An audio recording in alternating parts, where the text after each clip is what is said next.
A radiolegalidade.com.br traz hoje Hélio Fontoura, ex-assessor, ao longo de mais de 40 anos, do ex-governador Leonel Brizola, taquígrafo, um dos primeiros taquígrafos na Assembleia Legislativa do Rio Grande do Sul. O Hélio Fontoura tem muita história a nos contar sobre a campanha da legalidade, principalmente, que ele viveu intensamente. Então, Hélio, essas reportagens todas são, como você sabe, em homenagem à campanha da legalidade, né? Nós já conversamos pelo rádio, num podcast que nós fizemos. Ele estava lá no Rio Grande do Sul e eu aqui em Brasília. E a gente conversou alguma coisa sobre toda aquela campanha, aquela rebelião que o Brizola deflagrou no Rio Grande do Sul. Eu queria agora, Hélio, que você revivesse um pouco com a gente, com mais vagar, né?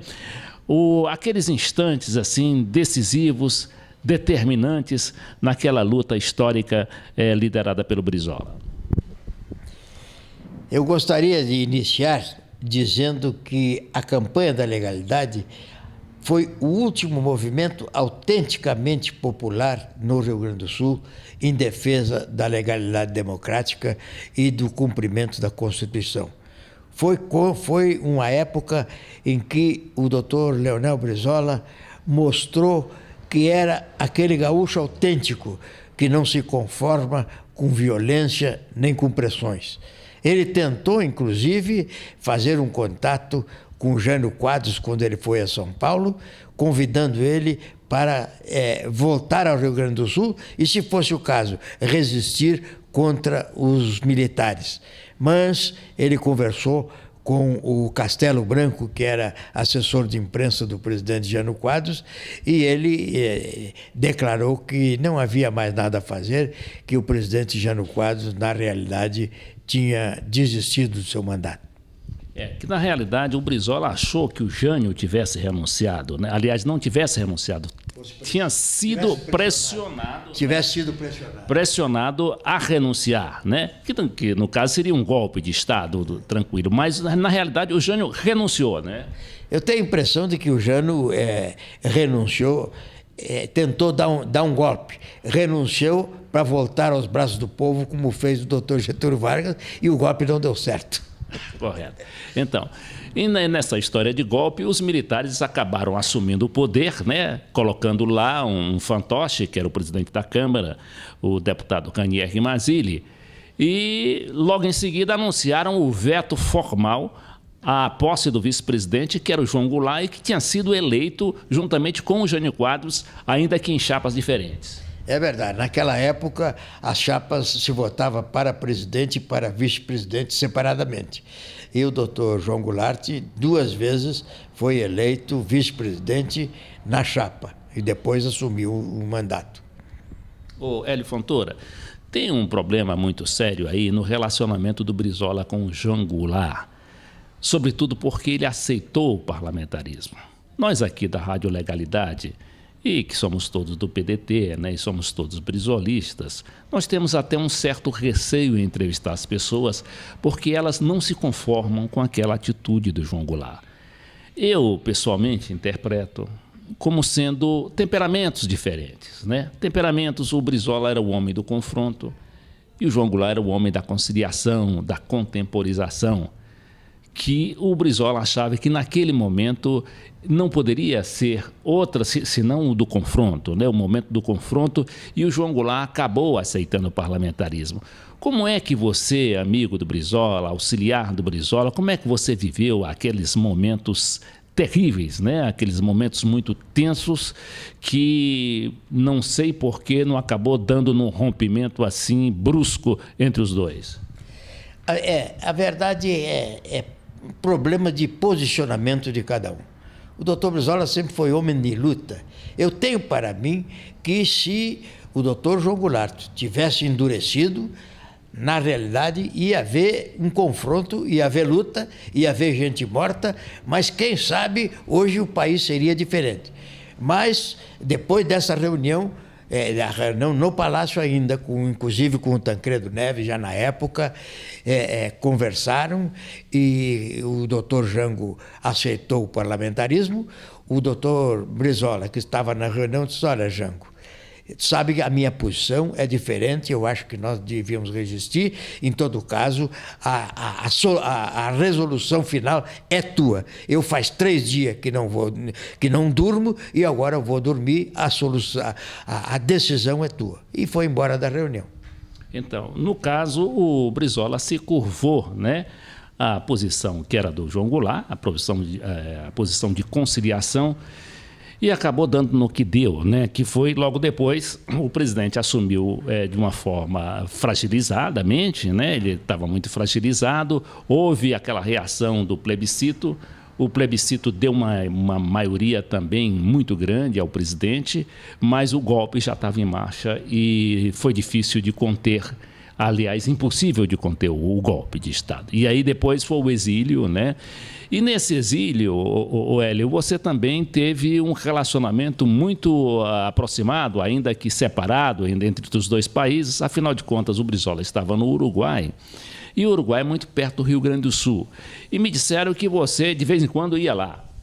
Eu ia muito seguido lá, inclusive porque a fronteira do Rio Grande do Sul com o Uruguai é muito próxima, fica a 300 quilômetros de Porto Alegre. E eu cacei durante 30 anos, e eu caçava muito na fronteira entre os dois países, entre Jaguarão e Rio Branco. Ia muito seguido e fiz muitos amigos. Então, para mim, era fácil, mesmo no tempo da ditadura, passar para o Uruguai. Nós, inicialmente, começamos a atravessar a ponte a pé. Depois usamos bicicleta. Mais adiante nós passávamos de barco. E mais abaixo, no Passo do Centurião, quando o rio, na época da seca, a gente conseguia atravessar de jipe. Mais adiante ainda, nós conseguimos comprar um táxi uruguaio. Táxi uruguaio. Na fronteira, passava para o lado de cá e sem problema nenhum, sem fiscalização. Mas o danado do uruguaio, do táxi, começou a passar contrabando, foi preso e queimou o nosso esquema. Então, momentos difíceis aquele, né? Momentos muito duros, momento do exílio, momento de abandono, né? De perseguição. Como é que o Brizola, como é que você sentia o ânimo do Brizola naquele momento lá? Ele sempre esperava voltar. Tanto que logo que ele chegou no Uruguai, ele alugou o apartamento na praça por 3 meses, pensando em retornar logo. Ele sempre tinha vontade, sabia que ia voltar para o Brasil e ainda ia completar, fazer um grande papel em favor do povo brasileiro. Mas depois houve o confinamento, né? Ele teve de ir lá para a praia de Atlântida, né? E o cerco foi se fechando, né? Foi se fechando até chegar à expulsão do Uruguai. Como é que você recebeu a expulsão do Brizola do Uruguai? Você estava em Porto Alegre? Não, eu estava no Uruguai, porque 2 dias antes o doutor Brizola fez um contato com um amigo nosso do Uruguai, de Porto Alegre, dizendo que, olha, está acontecendo, estou sentindo um clima muito engraçado aqui no Uruguai, muita pressão e tal. E esse nosso amigo ligou para mim, disse: Fontoura, acabei de falar com o doutor Brizola e ele está havendo uma situação engraçada no Uruguai, vamos para lá. Peguei a minha caminhonete e nos tocamos para lá. 2 dias depois, nós estávamos numa reunião, outros companheiros e tal, e veio uma pessoa do governo entregar o decreto de expulsão. Esse decreto está no meu livro, aí o doutor Brizola pediu para tirar a cópia, eu fui tirar um xerox, guardei uma cópia para mim e distribuímos os outros para a imprensa. E esse decreto obrigava que o doutor Brizola, em 48 horas, fosse expulso do Uruguai. Tá. Naquele momento, o Brizola também tomou uma decisão naqueles rompantes dele, né? Ele decidiu, Leonel Brizola, que era o maior adversário dos Estados Unidos, decidiu pedir à embaixada asilo à embaixada americana. É verdade, porque o presidente americano, Jimmy Carter, estava lançando no mundo, até para melhorar a posição dos Estados Unidos no mundo, estava lançando a campanha da humanidade, dos direitos humanos. Então o doutor Brizola, com a sua inteligência, resolveu fazer um contato com ele. Vamos testar se o Carter está mesmo fazendo o negócio direito ou é só para inglês ver. Fez o contato e eles aceitaram. Então, o doutor Brizola começou os preparativos para ir para os Estados Unidos, mas a preocupação, começamos a procurar passagem e tal, o avião para ir aos Estados Unidos teria que passar em Buenos Aires. A nossa grande preocupação é que 2 anos atrás, uns líderes uruguaios se hospedaram lá em Buenos Aires e lá foram sequestrados e mortos. Nós tínhamos a preocupação que o doutor Brizola, ele e a dona Neuza, que pudesse acontecer coisa semelhante. Tanto que um companheiro nosso viajou junto no avião para... o doutor Paulo Pinto viajou junto para se hospedar no mesmo hotel em Buenos Aires. Felizmente, tudo correu bem. Então, aquela expulsão do Brizola do Uruguai, quando já fazia, parece que 18 anos de golpe de Estado, né?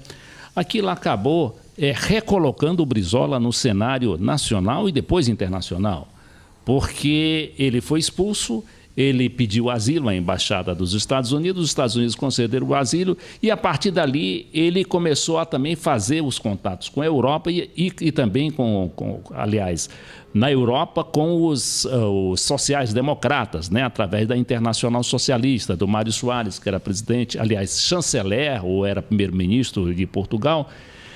E depois, então, ele foi se reinserindo na vida pública nacional. Quer dizer, aquilo que tinha sido uma punição, né? Porque dizem que, e parece que está até provado isso historicamente, que a expulsão foi pedida pelos militares brasileiros, né?